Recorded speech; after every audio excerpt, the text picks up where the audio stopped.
잘 쉬셨습니까? 이제 둘째 시간을 하겠습니다. 중간에 쉬면서 우리 저를 도와주시는 우리 이재상 신부님하고 이야기를 잠깐 했는데요. 죽음에 대해서 특히 우리나라 사람들은 잘 이야기를 하지 않는다. 두려워서 그러는 것이 아니냐 이런 저런 이야기를 했습니다. 이제 죽음이 은폐됐다고 철학자가 그렇게 표현한 것을 들은 적이 있습니다. 우리는 없는 것처럼 숨겨놓고 살죠. 그것은 또 다른 차원에서의 우리 삶과도 연관이 되지 않는가 생각을 해보는데요. 제가 스페인에서 여행을 할 때 보니까요. 고속도로에 유턴하는 구간이 군데군데 있었습니다. 말하자면 고속도로를 하더라도 내가 들어서서 잘못 들어왔구나 하면 돌아갈 수 있어야죠. 근데 우리는 고속도로에 유턴 구간이 없습니다. 실수하면 안 돼요. 실패하면 안 됩니다. 그러니까 정말 젊은 애들도 죽자 살자 아등바등 그렇게 살 수밖에 없는 것이 한 번 실패하면 그걸 실수하면 그걸로 끝이라고 하기 때문에 그런 두려움이 더 크게 되는 것이죠. 실수할 수 있고 또 실패로부터도 배울 수 있는 것인데요. 우리는 죽음을 멀리함으로써 더 인간다워지느냐, 어쩌면 더 잔인해지고 더 무자비해지고 그러지 않는가 하는 생각을 해봅니다. 죽음이 우리 곁에 있다고 해서 부정적으로 어둡게 볼 것이 아닌데 말이죠. 예. 죽음에 대한 성찰, 그러니까 죽어가는 이들이 남긴 그런 인생의 지혜에 대해서 두 번째 시간에 좀 살펴보겠습니다. 제가 이 준비하면서 유튜브를 봤는데요. 여러분들도 시간이 되시면 한번 직접 보셨으면 하는 그런 유튜브가 있습니다. 이화여대 정신의학과 교수님이라고 나이가 굉장히 드셨어요. 한 80쯤 돼 보이시던데요. 이근후 박사님이라고 이분이 정신과 의사를 오래 하시면서 죽음에 대해서 또 삶에 대해서 깨달은 것들을 나눠주시는 그런 유튜브였습니다. 참 의미 있게 봤습니다. 그분이 이제 이런 이야기를 하시더라고요. 나이 드신 분들, 죽음을 앞두고 있는 분들을 대상으로 앙케이트 조사를 했답니다. 그런데 객관식으로 한 게 아니라 주관식으로 다시 생이 주어진다면 이제 새로운 생에서는 어떻게 살고 싶은가에 대한 주관식 문제였습니다. 그 이제 탑 3 가장 많이 나온 탑 세 가지는요. 첫 번째는 내 마음대로 살아보고 싶다. 그러니까 이 눈치 저 눈치 보고 살았다는 뜻이겠죠. 어, 이제는 내 마음대로 한번 살아보고 싶다. 저는 100% 공감합니다. 오늘 아침에도 식사하고 나서 식사하면서 이제 그런 이야기 하다가 나왔는데요. 조직의 규율, 논리, 뭐 질서 이런 것도 중요합니다. 그런데 사실은 저도 혼자서 3개월 동안 안식년을 지내면서요. 밥을 먹고 싶을 때 먹고 안 먹고 싶으면 안 먹어도 되고 이런 생활을 해봤는데요. 그게 더 좋더라고요. 인간은 정말로 자유를 더 원하는 것 같아요. 내 마음대로 한번 살고 싶다. 많은 경우 그러잖아요. 아버지가 되고 나서 어머니가 되고 나서 또는 직장에 취직하고 나서 거기에서 요구하는 것들이 있어요. 그걸 따라가다 보면 자기가 정말 원하는 것들을 잊어버리고 그냥 살죠.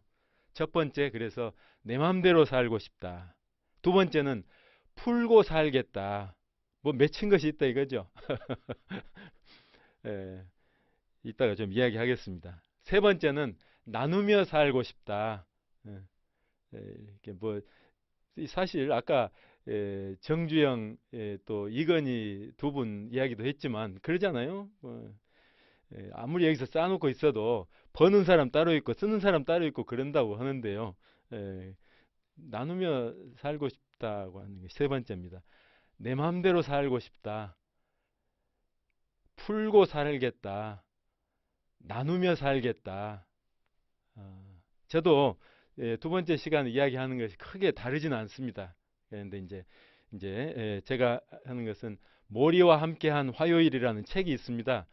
에, 대학교 은사님이 루게릭병으로 이제 조금씩 병세가 악화되어서 죽음을 앞두고 있는데 매주 화요일 날 비행기 타고 거기 가서 만나서 대화를 하고 그런 것들을 책으로 엮어낸 것이라는 거죠. 그 모리와 함께한 화요일. 그리고 김현경 자매라는 분이 30대 초반인데요. 오래전에 인터넷에 자기가 암에 걸려서 죽어가는데 일기를 올렸어요. 그 일기를 제가 눈물로 이렇게 읽은 적이 있습니다.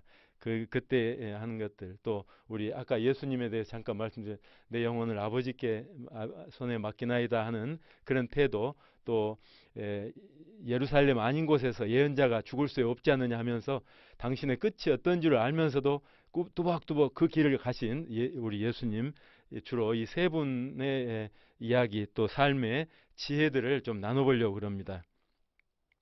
첫 번째요. 죽음을 거울 삼아서 본다면 우리 삶은 거저받은 선물입니다. 첫 번째 나누고 싶은 것이 그겁니다. 삶은 선물이다.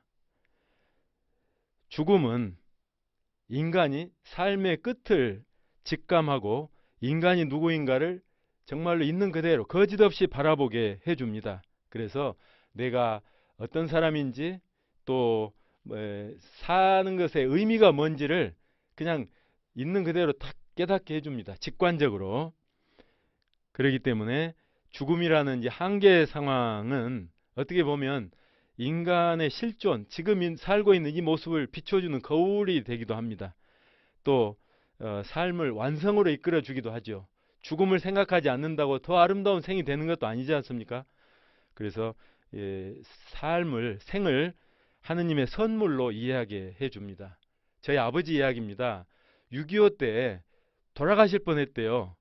그래서 당시에는 신자도 아니면서 기도를 하셨답니다. 하늘에 계신 그분께 광복 30주년 행사를 볼 수 있게만 해주신다면 정말 더 바람이 없겠습니다 하고 기도를 하셨어요. 그런데 2008년에 돌아가셨습니다. 그러니까 덤으로 받은 인생이죠.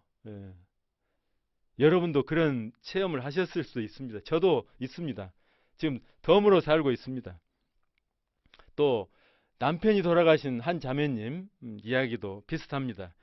남편이 죽고 나니 소중한 것이 없어지더라. 정말 소중한 것이 무엇인지도 모르고 살았다. 이런 고백을 하시더라고요.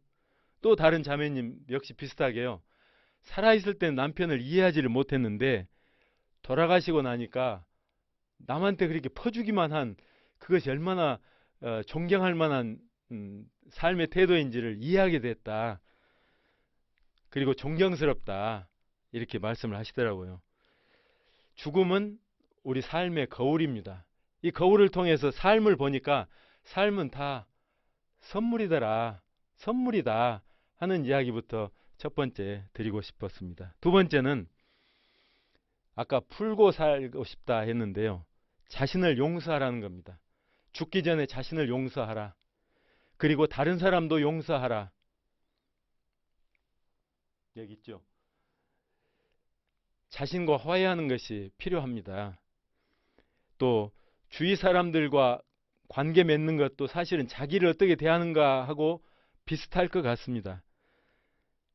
지금 우리가 저는 강의를 하고 또 여러분 강의를 듣고 계시지만요.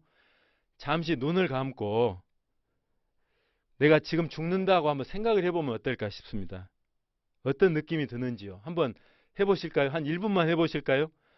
잠시 눈을 감아보세요. 눈 감고 지금 죽는다면 느낌이 어떤 느낌이 강하게 드는지 한번 느껴보시게요.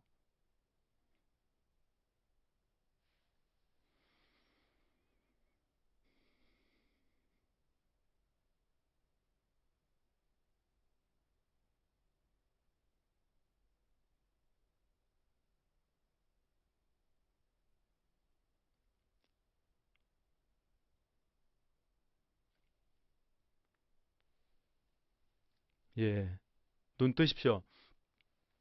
후회가 들 수도 있고 가책이 들 수도 있고 또는 뭐 감사의 마음이 들 수도 있고 여러 가지죠. 근데 제가 이렇게 굳이 한번 느껴보자고 초대한 진짜 이유는요. 하느님은 그러면 내 삶을 두고 어떻게 느끼실까도 생각을 해보자는 겁니다. 정말 좋은 것이 많은데도 열등감에 빠져 있는 어떤 젊은이가 있다고 생각해 봅시다. 오늘 이게 강의 들으시는 분들은 대개 제 연배나 또는 세상을 많이 경험하신 분들인 것 같아요. 그런 우리 입장에서 그런 젊은 사람이 있다고 할 때 느낌이 어떤가요? 우습잖아요. 좋은 게 얼마나 많은데 왜 없는 그걸 갖다가 안타까워만 하지? 있는 것을 갖고 감사하고 기뻐하고 그걸 살 줄은 몰라. 예? 그런 안타까움이 있지 않습니까? 하느님의 눈으로 내 삶을 볼 수도 있어야겠다는 생각입니다. 제가 오래전에 세상에 재미없는 영화를 본 적이 있습니다. 제목은 영매입니다. 영. 그 영스럽다 할 때 영자고 매는 중매할 때 매자입니다. 그러니까 영적인 중매자죠. 무당 이야기인데요. 이제 완도의 한 무당 또 어디 또 섬지방의 한 무당 두 사람하고 인천의 무당 젊은 사람 세 무당의 다큐멘터리예요. 그런데 이 세 번째 인천에서 무당집을 하고 있는 이 자매님은 그때 당시에 나이가 한 30대 중반쯤 됐었어요. 37세인가 그랬는데요. 원래는 무용을 배우기 위해서 미국으로 유학을 갔었더랍니다. 거기에서 신내림을 체험하고 와서 그냥 무당 집을 시작한 거였어요. 말하자면 인텔리 아닙니까? 대학도 졸업하고 이렇게 한 사람이라 자기가 무슨 일을 하는지에 대해 설명을 할 수가 있어요. 그런 점이 다른 무당들하고 좀 달랐습니다. 근데 이분이 뭐라고 하냐면 자기가 무당이지만 참 이렇게 다니면서 굿도 해주고 그럴 때 안타까운 상황들이 적지 않다. 그게 뭐냐면 살아있을 때 서로 용서를 하면 쉬운데 일단 죽고 나면 모든 일이 힘들어진다는 겁니다. 용서 없이도 살 수 있을 것 같지만 막상 죽고 나면 그게 아니다 라는 것을 죽고 나서야 깨닫는데요. 다른 사람이. 그래서 옆에 몇십 년 동안 함께 살던 남편, 부인 또는 부모님 또 이웃집 누구들과 원을 풀기 위해서 굿을 하고 별것을 다 한다는 거예요. 그런데 살아있을 때 고마워, 미안해, 용서해줘 이런 한마디를 했으면 그렇게 굿을 안 해도 되는데 그리고 굿을 해봤자 그 효과가 미지수잖아요. 그래서 무당이지만 솔직히 살아있을 때 하면 더 좋겠다 그런 이야기였어요. 참 인간적인 그런 솔직한 말이라서 마음이 오래 남았었습니다.